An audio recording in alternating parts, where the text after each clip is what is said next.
Hey guys, it's Tim, the Lockpicking Patrolman, and we're back with the, the fourth part of the series on picking American 1100 series padlocks. And last time I talked about some techniques to get started picking, as far as mounting it in a vise, unlocking the shackle if you have the key. That way you don't have to worry about overcoming the spring tension, and you can get a feel for the pins. So we're going to use our top of the keyway tension, and I talked a little bit about how much pressure to use on this, how to work it like the clutch in a standard shift transmission, and that you can vary the amount of tension on here. Obviously, if we put a lot of tension, we're going to bind up every pin and not get any feedback at all. If we use really light tension, then everything is going to be springy and we're not going to get any feedback at all. So we're going to turn it just enough to take the slack out of it, check it with our pick to where we can rotate that cord back against our thumb. And we're going to call this the riding the clutch position, I think, because your foot's on the clutch, you've got it depressed just enough that if you are actually doing this to a manual transmission car, you're wearing out the clutch very quickly. So we want to increase that pressure just enough to where we can't freely rotate that cord back against the pressure that we're putting on it with our thumb. Also, when we have this lock mounted in a vise, we need to pay attention to what we hear as well. Now, LockPickingLawyer did a very interesting video several years ago about how he couldn't pick through one of these sitting in a noisy environment. There was a comment on there probably about 6 or 8 months after he posted the video, and which I'll link to that video below. But basically, he said that his skills had advanced to where he doesn't rely on the sounds. However, when you are first learning how to pick these, you want to listen for those sounds. So I'm going to be kind of quiet while I pick this, but still try to explain what I'm doing. So again, we're in that magic tension to where we can't freely turn the cord back. And remember what I said about that number 1 pin being hidden right behind the tensioner. So we're going to take our hook, guide in behind there hopefully without losing too much focus. We're going to guide in right behind the tensioner and feel that first pin. And in this case, it feels springy. So we advance just a little bit till we feel the next pin. And then the third, and then the fourth. I don't know if you heard that. We got a small click out of the 4th pin. Then we'll go back here to the 5th. The 5th feels pretty solid, actually. So what I'm going to do is I let up on the tension. You heard a couple of clicks there. Now let's go back to the start. 1 is still springy. 2 is still springy. 3 is springy. 4 is now bound, and I'm going to maintain the same tension. I think you heard that click. There's another click, and go 1 click at a time until the pin doesn't feel like it wants to move anymore.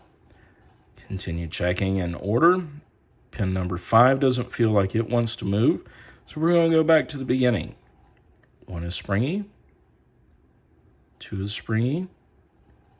3 is springy.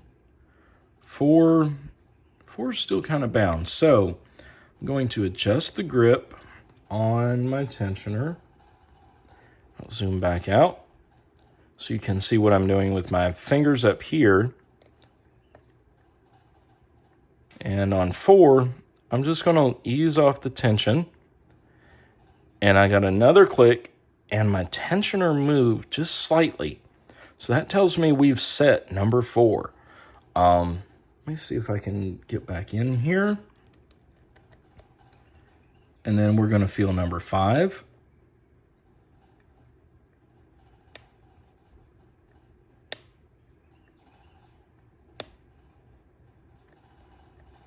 we got 3 clicks off of 5. Excuse me, I believe that was number 3 that was binding, and then number 4 I got the 3 clicks off of. Because now it feels like I'm on number 5.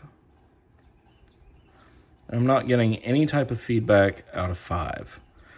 So again, increase that tension to where we can't rotate it back. Feel along your tensioner.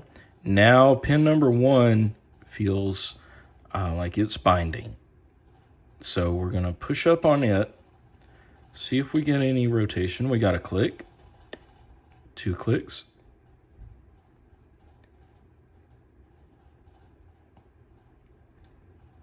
Okay, it's not giving any indication that it wants to be picked anymore, meaning I'm not feeling any type of pushback in the tensioner, meaning that we were tensioning a spool, because a spool will push your tensioner back counterclockwise if you're picking in the clockwise direction, which with these you have to because it's limited from this plate.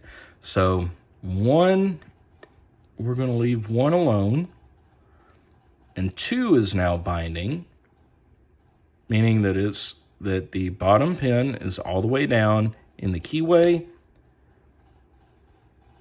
and we hit that, click, and there, we've got it open.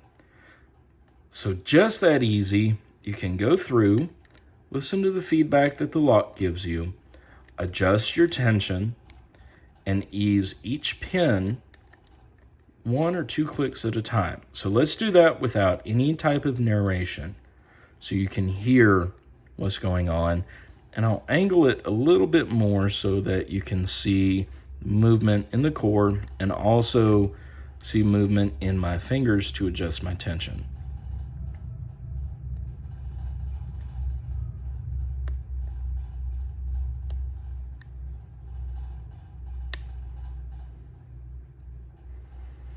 Okay, that was 5.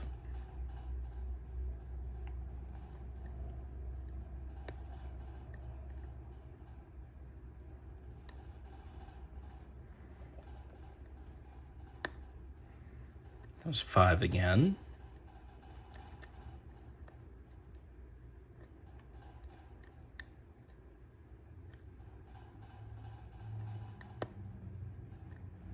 Okay, that was 3.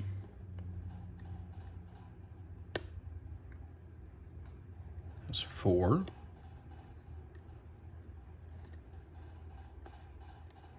Back to 1, 2, 3, 4. Okay, 5 is solid, so I'm going to ease up on the tension a little bit.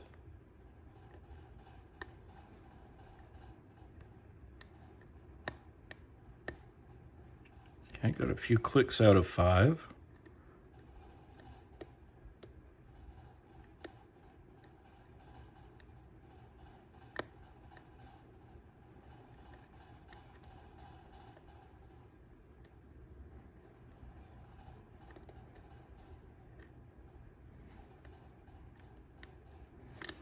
Okay, now if you get stuck like this, reset it. Pull your pick out, turn your tensioner counterclockwise, and then lock it back down.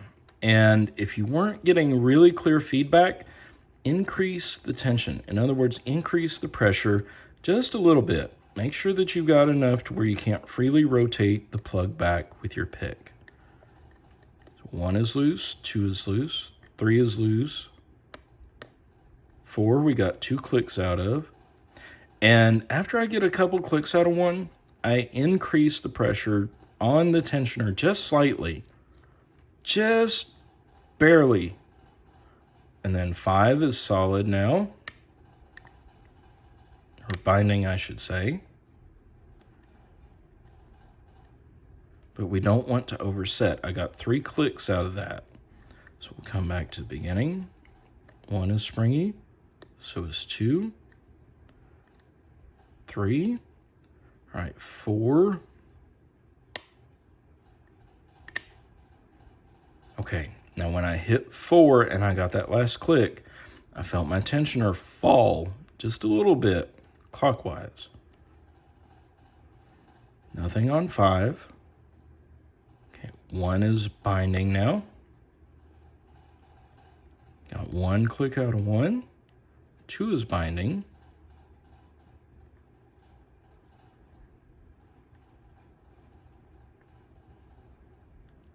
2 doesn't want to move. And I'm varying the pressure that I'm pushing on my tensioner with 2, just to see if maybe I've got a little too much torque going to it, but I don't think so. 3 is bound, and I got a small click out of 3. I'll push up on 3 a little bit more. Okay, that's 3 clicks out of 3. Nothing on 4. 5 feels solid, meaning that it's not giving me any feedback through the tensioner.